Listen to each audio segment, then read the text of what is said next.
Bonjour à toutes et à tous, merci de nous rejoindre sur Mosaïque Cristal. Voici les titres de ce mercredi 1er septembre.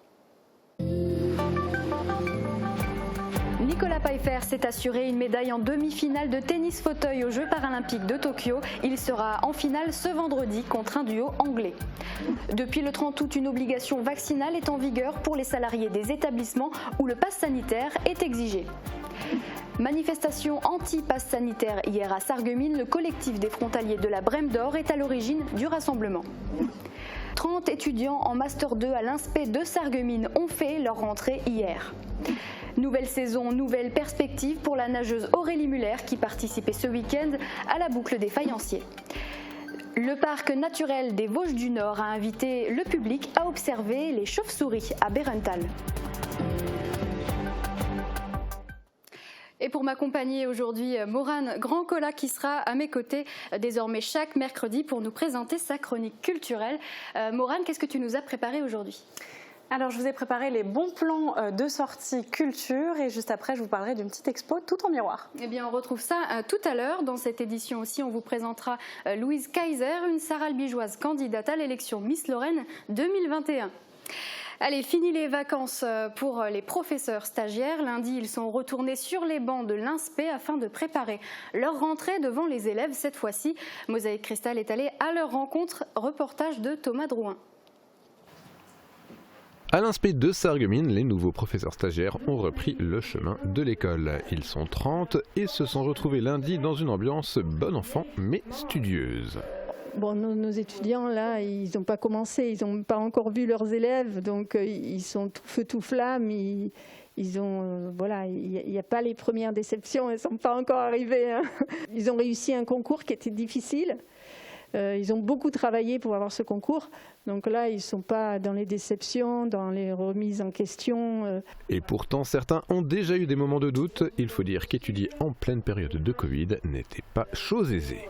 J'ai songé à abandonner plusieurs fois, pour être honnête, parce que voilà, c'était les cours en ligne, c'était rester chez soi toute l'année, quoi.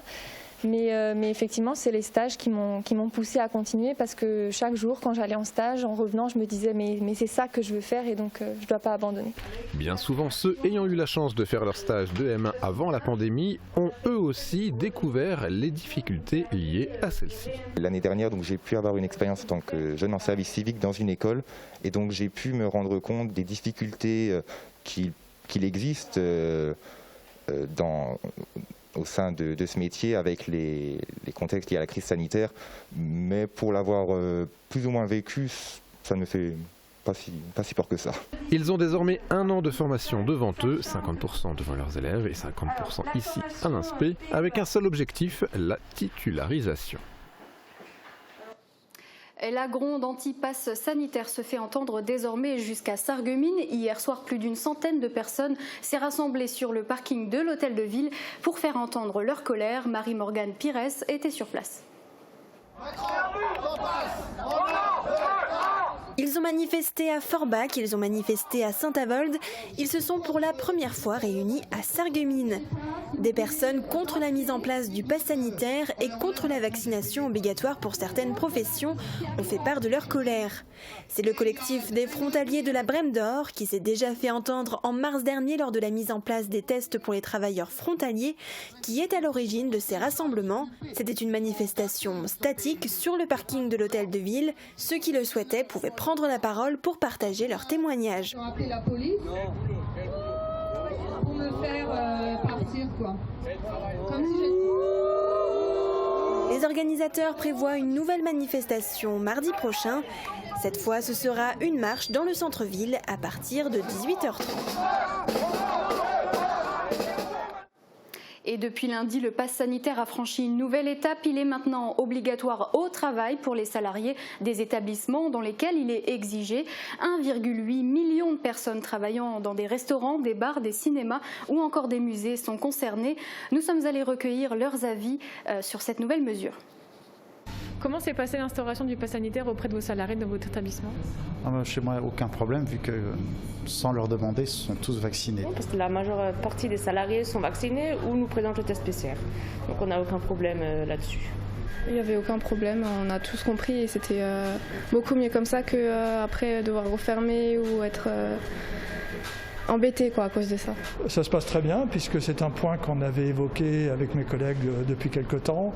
Il y avait quasiment déjà la totalité des collègues qui avaient un parcours vaccinal complet dès fin juin.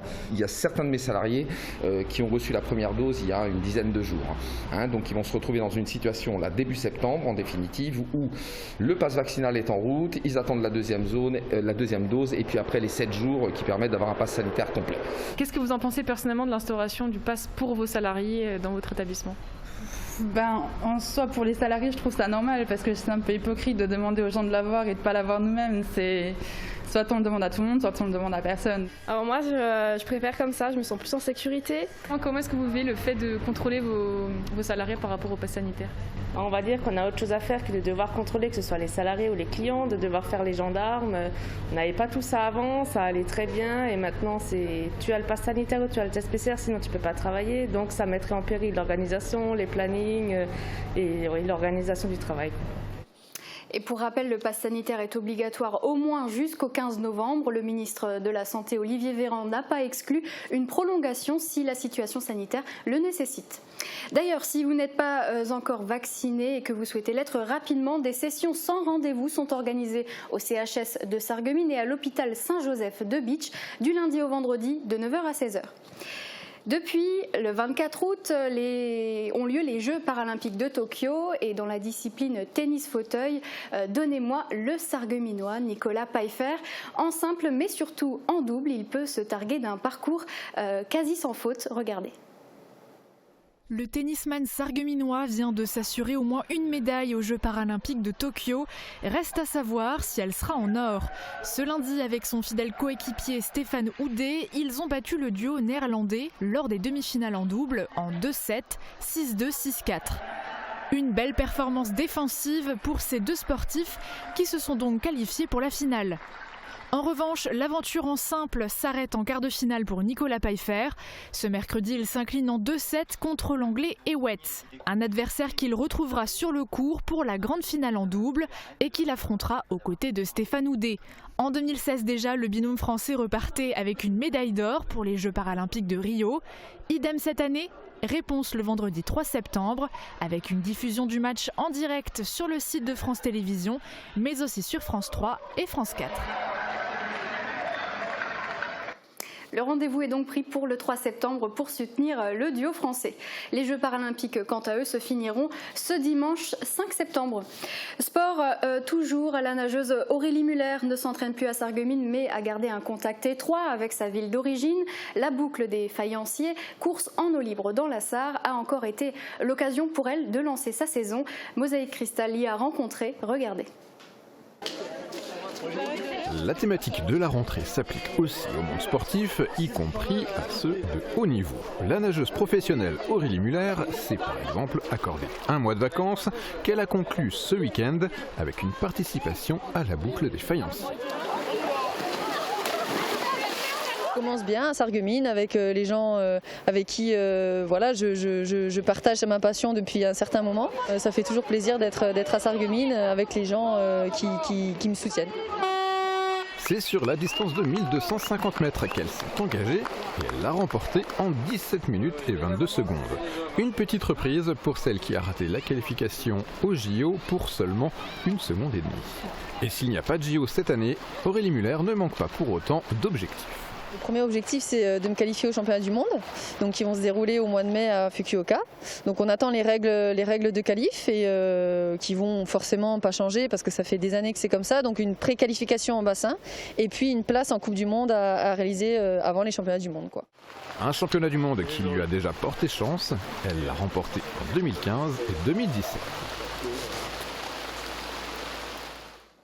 Si vous aussi vous visez les championnats du monde de natation et que vous souhaitez vous entraîner, notez bien que le centre nautique de Sarreguemines sera malheureusement fermé jusqu'au 12 septembre inclus.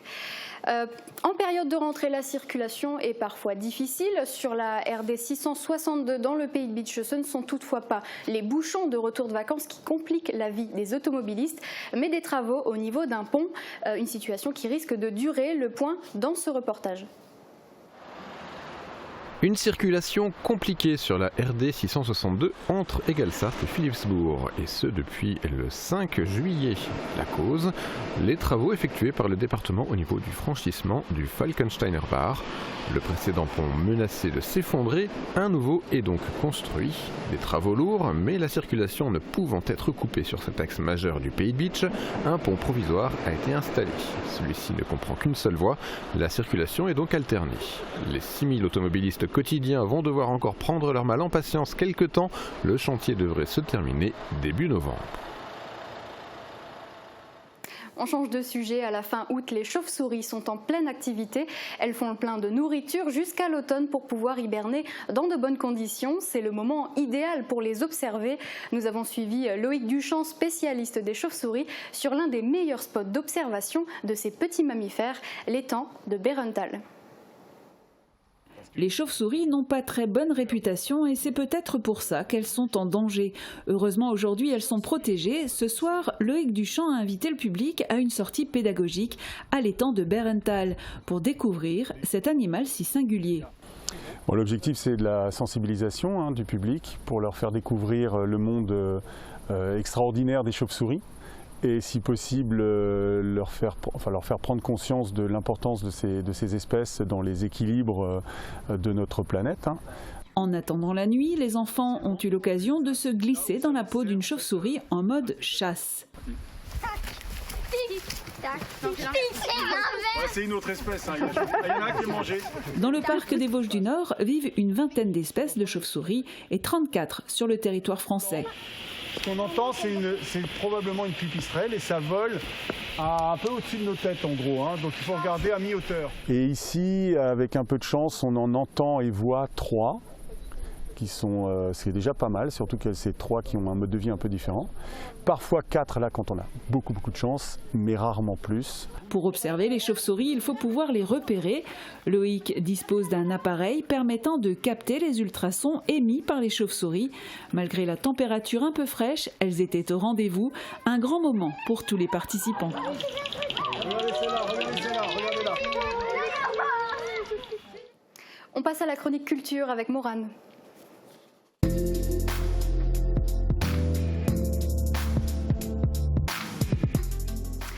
Morane, à partir d'aujourd'hui, comme tous les mercredis, on s'intéresse à la culture. On commence tout de suite par les bons plans de sortie culturelle, bien sûr. Absolument, c'est le moment de sortir vos agendas, c'est la rentrée et notamment la rentrée de la culture pour de nombreux sites. La nouvelle saison culturelle de la ville de Sarreguemines, par exemple, a déjà été annoncée. Concerts, spectacles, one-man show, en bref, le programme est bien chargé. Vous pouvez d'ores et déjà faire votre propre programme. Mais attention, la billetterie ouvre le 15 septembre prochain à 10h. Les places partent très vite. Premier arrivé, premier servi. Je reviendrai plus en détail sur la programmation dans les prochaines semaines. Direction le Pays de Bitche maintenant avec le festival le récit du dehors. C'est un festival de lecture dans la nature proposé par la médiathèque communautaire Joseph Schaeffer de Bitche. Ça a démarré le week-end dernier et prochain événement du festival, la lecture du polar de Nicolas Turon. Ça s'appelle Dans l'Egalsart du Loup. Ça se passe ce vendredi dans la forêt du Valdec. Et toujours dans le cadre du festival Les Récits du Dehors, samedi, cette fois une autre lecture, Vol mystère à Volminster de Clément Paré et de Nicolas Turon.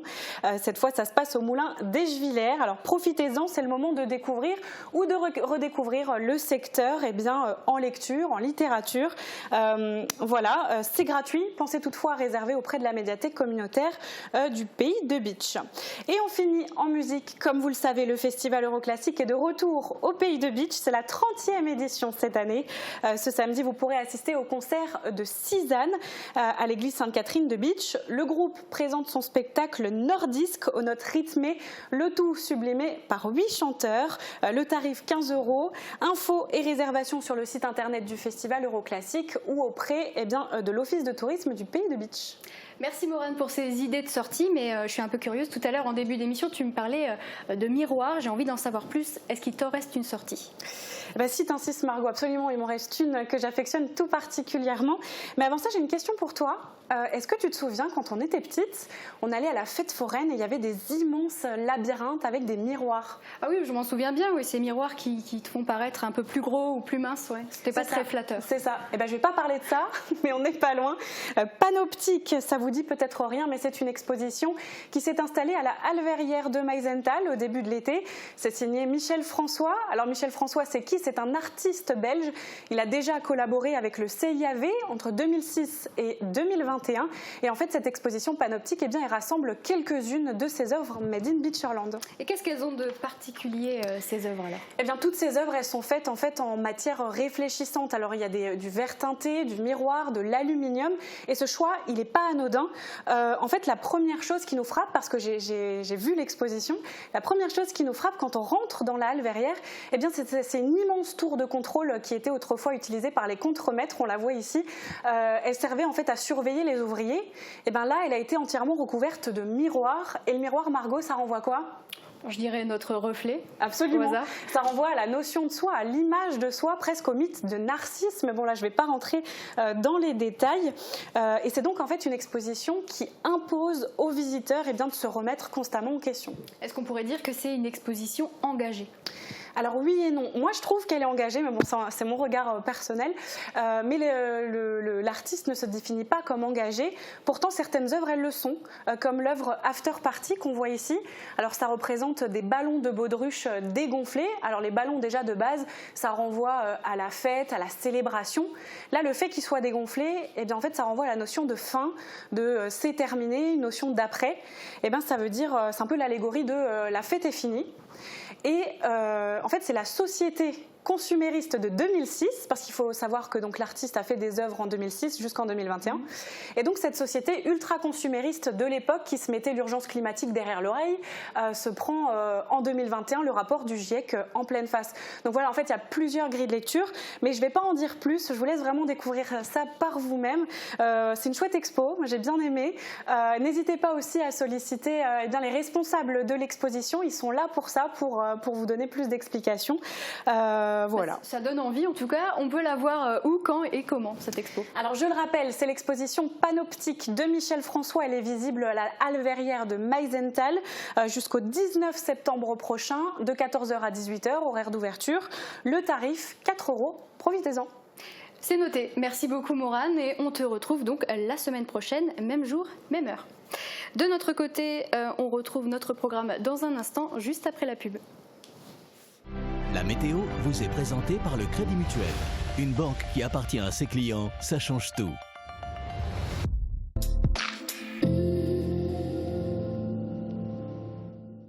Bonjour tout le monde, je suis ravie de vous retrouver. J'espère que vous avez passé de bonnes vacances.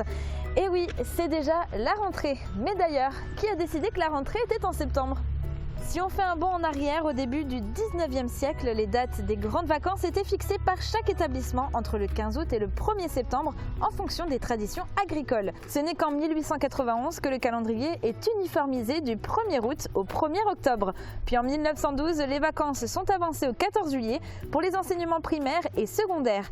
Ce calendrier va encore évoluer plusieurs fois avant d'être celui qu'on connaît avec la répartition en 3 zones qui arrive entre 1961 et 1980. Mais ça n'explique toujours pas pourquoi la rentrée cette année se fait un jeudi. Eh bien, c'est tout simplement parce qu'il faut que l'année scolaire dure 36 semaines. Elles sont donc calculées en fonction des différentes vacances et pour éviter au maximum d'empiéter sur le mois d'août. Cette année, elle aurait donc dû avoir lieu aujourd'hui, mais comme on est mercredi et que la plupart des écoles sont fermées, elle a été décalée à demain. Et ce sera aussi la reprise pour le beau temps. Le soleil sera bien présent du matin jusqu'au soir avec une remontée des températures jusqu'à 25 degrés au plus chaud de la journée. Demain, nous fêtons les Ingrid et il fera jour de 6h49 à 20h12. J'espère que vous êtes prêts pour cette rentrée. Bon courage à tous et on se retrouve dès demain. Merci d'avoir suivi la météo avec le Crédit Mutuel. Une banque qui appartient à ses clients, ça change tout. Et si les créateurs italiens influençaient l'aménagement de votre maison ? Cuisine, salle de bain, carrelage, Cesa au centre de la Rotonde à Sarreguemines vous propose un vaste choix et un excellent rapport qualité-prix. Chez AVS Santé, nous favorisons le maintien à domicile à travers 3 domaines d'activité. Le transport, l'aide à domicile, la distribution et l'installation de matériel médical. Nous sommes à votre écoute et vous proposons les meilleures solutions. Acteur majeur de la santé et l'aide à la personne en Moselle-Est, nous sommes présents à Sarreguemines, Beach et Morsbach. AVS Santé, notre métier, vous accompagner. Retrouvez une programmation vitaminée pour la saison culturelle à Sarreguemines dès le 24 septembre prochain. Au programme, une trentaine d'artistes français et internationaux tels que Danny Briand, Lilywood and the Prick, Gaspard Proust, Max Bird, Nora Hamzaoui, Christelle Chollet et bien d'autres. Des 3 spectacles achetés, bénéficiez d'un tarif réduit. Billetterie à partir du mardi 14 septembre à 10h dans le hall de l'Hôtel de Ville ou directement en ligne. Programme complet à découvrir sur sarreguemines.fr. Alors je sais pas vous, mais j'en ai vraiment ma dose de ce Covid. Oh non, tu peux pas faire cette blague. Mais ça va, toi t'es comme moi, t'es vacciné. Mais tu me diras, mais comment ne pas se faire vacciner aujourd'hui quoi? C'est tellement important. Perso j'hésite encore. T'es sérieuse? Franchement je préfère attendre. Attendre quoi? D'être hospitalisé? Eh oh, doucement là, hein. Moi je la comprends. Moi non plus je le connais pas ce vaccin. Par contre les conséquences du Covid on commence à bien les connaître. Et depuis trop longtemps même. Bah j'avoue moi aussi j'hésite. Mais à mon âge, c'est quoi les risques de me retrouver à l'hôpital? Tout le monde peut se retrouver à l'hôpital. La question c'est pas seulement de te protéger toi mais aussi les autres. Merci. C'est important aussi les autres. Entre nous, est-ce qu'on est sûr qu'il nous protège vraiment ce vaccin? Grave. Ah, c'est vrai ça. Est-ce qu'il est vraiment efficace ce vaccin? On peut débattre de tout, sauf des chiffres. Aujourd'hui en France, 8 personnes sur 10 hospitalisées à cause du Covid ne sont pas vaccinées. Tous vaccinés, tous protégés.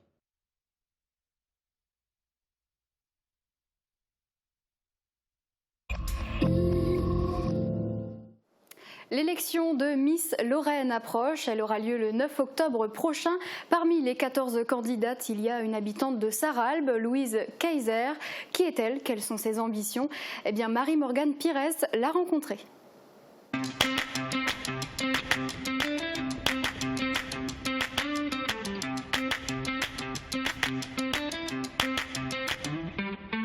C'est une sportive qui se lance dans l'aventure de Miss Lorraine. Pendant de nombreuses années, Louise Kaiser a pratiqué la natation. Un esprit sain dans un corps sain, c'est une sorte de mantra pour la jeune femme. Aujourd'hui, cette élection, c'est un tout nouveau défi. Il y a plein de raisons. Je pense que la première, c'est vraiment me surpasser, me lancer des challenges. C'est dans mon caractère. Après, il y a aussi le fait que c'est une aventure qui n'a que des points positifs. Je veux dire, tant sur le développement personnel que sur les rencontres, le partage. Louise aime aussi troquer ses baskets contre ses talons. C'est la première fois qu'elle participe à un concours de beauté, mais devenir Miss a toujours trotté dans un coin de sa tête. Ce rêve de petite fille avec ce monde de spectacle, ce monde de la beauté, de la mode, etc. Donc voilà, je me suis enfin lancée.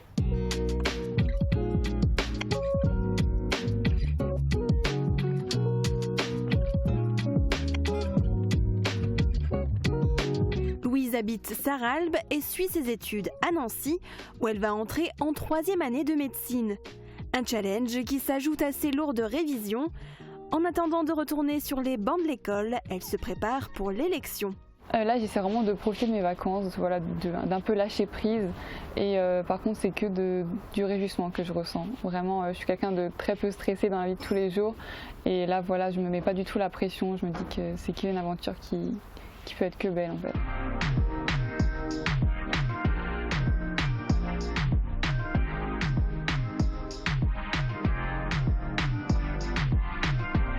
En devenant Miss, les candidates peuvent faire entendre leur voix pour des sujets qui leur tiennent à cœur. Louise voudrait s'engager pour l'écologie. C'est un thème qui me tient vraiment à cœur, surtout que ça devient de plus en plus urgent et j'ai l'impression que très peu de personnes sont sensibilisées sur le sujet.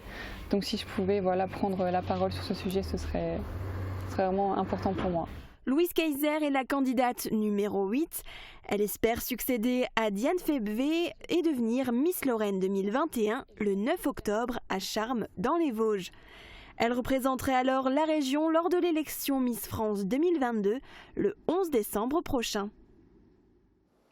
Partons à la rencontre de Cyril, mécanicien, et Mélanie, aide-soignante. Ils vont prochainement se lancer dans un sacré défi, le 4L Trophy. Les trophistes du Varnt participeront à l'édition 2023.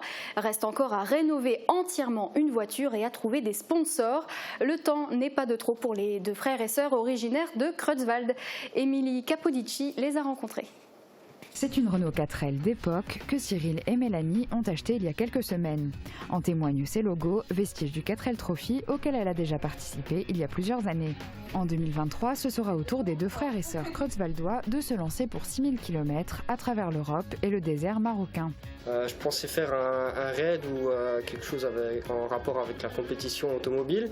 Et 4L Trophy, ça me semblait la solution la plus évidente. Et après, je cherchais quelqu'un et du coup, ma petite sœur s'est présentée.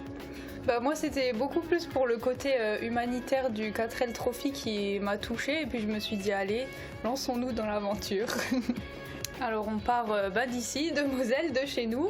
Et toutes les 4L, tous les équipages se rencontrent à Biarritz. Et ensuite, on descend tous ensemble, on traverse toute l'Espagne et puis on arrive au Maroc. Et en tout, on doit parcourir 6000 km. Et donc au Maroc, c'est là qu'on va faire le plus gros du raid dans le désert. Et puis c'est là qu'on va apporter les dons qu'on doit amener avec nous. Rechercher des sponsors, créer leur propre association, préparer leur équipement, participer à un tel raid ne s'improvise pas. Mais pour Cyril et Mélanie, la première étape sera prochainement la remise en état de leur compagne de voyage, leur voiture. C'est une 4L des années 80. Donc c'est un ami qui m'a contacté et qui l'avait dans son jardin et du coup nous l'a proposé à la vente. C'est une voiture qui a déjà fait le 4L Trophy, mais elle a beaucoup souffert et du coup il faut la refaire complètement. On pense qu'il faut 1 an pour la préparer, la refaire et ensuite on vise un objectif déjà de faire bien 2 ou 3 000 km l'été prochain pour voir si tout fonctionne, si elle roule bien. Et ensuite corriger ce qui ne va pas et se préparer pour février 2023. Ils comptent d'ailleurs repeindre leur 4L en rose pour attirer l'œil, visibilité garantie pour les entreprises qui souhaiteront les sponsoriser dans leur aventure. Alors actuellement, comme on n'a pas d'association créée, qu'elle est en cours de création, on n'a aucun sponsor. Après, ce sera à nous, une fois que l'association sera créée, d'aller vers nos sponsors et puis de faire signer un contrat et puis voir ce qu'on peut faire ensemble. Et une fois qu'on a les sponsors, que le contrat est effectué et tout, et on mettra une affiche sur notre voiture. Donc dès que le contrat est signé, l'affiche sera mise sur la voiture, enfin dès qu'elle sera refaite, jusqu'à la fin du raid. Donc si un sponsor se présente maintenant, ça serait à peu près 1 an et demi à 2 ans de publicité. À droite, à droite, à droite. Là, t'as freiné, fallait pas freiner. On dénombre 3 millions de consommateurs sur Blocktel, une plateforme qui vise à limiter le démarchage téléphonique abusif en s'inscrivant sur une liste de refus. Car la technique, qu'on soit bien d'accord, agace bon nombre d'entre nous. Mais si ces appels commerciaux sont souvent critiqués, ils continuent pourtant de faire leurs preuves et parfois permettent de soutenir l'économie locale. C'est le cas sur notre secteur. Certaines entreprises font appel à cette méthode pour trouver de nouveaux clients. Reportage. Comme dans toute entreprise, il existe des périodes plus creuses que d'autres. Pour étoffer le carnet de clients et pérenniser l'activité, certaines enseignes ont recours au démarchage par téléphone. Une vieille méthode, souvent décriée, mais qui fonctionne. On sollicite le démarchage téléphonique parce que tout simplement ça nous aide à avoir des rendez-vous qui sont qualifiés. Les gens savent qui on est, qui va venir chez eux. Nous, sur 10 rendez-vous que je vais prendre pour mon vendeur ou pour moi-même, sincèrement on va en transformer 30 à 40% quand même, quoi. Cette prise de rendez-vous est une tâche sous-traitée. C'est la société Télépro 57 qui s'en occupe. Bonjour madame, je suis Cindy, société Triba de Brignoles. Triba, madame. Triba, les fenêtres, les portes et les volets, madame, depuis 40 ans. Basée à Beach, la plateforme d'appel s'occupe de toute la France, mais contacte des particuliers pour le compte d'une quinzaine d'entreprises locales.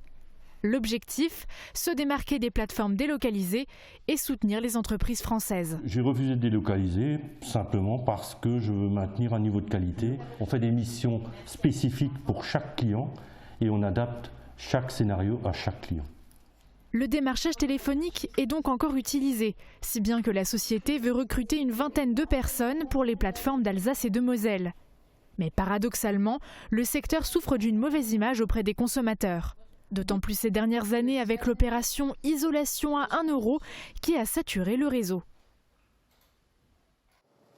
C'est la fin de cette édition. Demain, il sera évidemment beaucoup question de la rentrée. Julia recevra Dominique G, le vice-président de la Casque, pour discuter de l'enseignement supérieur. Très bonne journée à tous sur Mosaïque Cristal.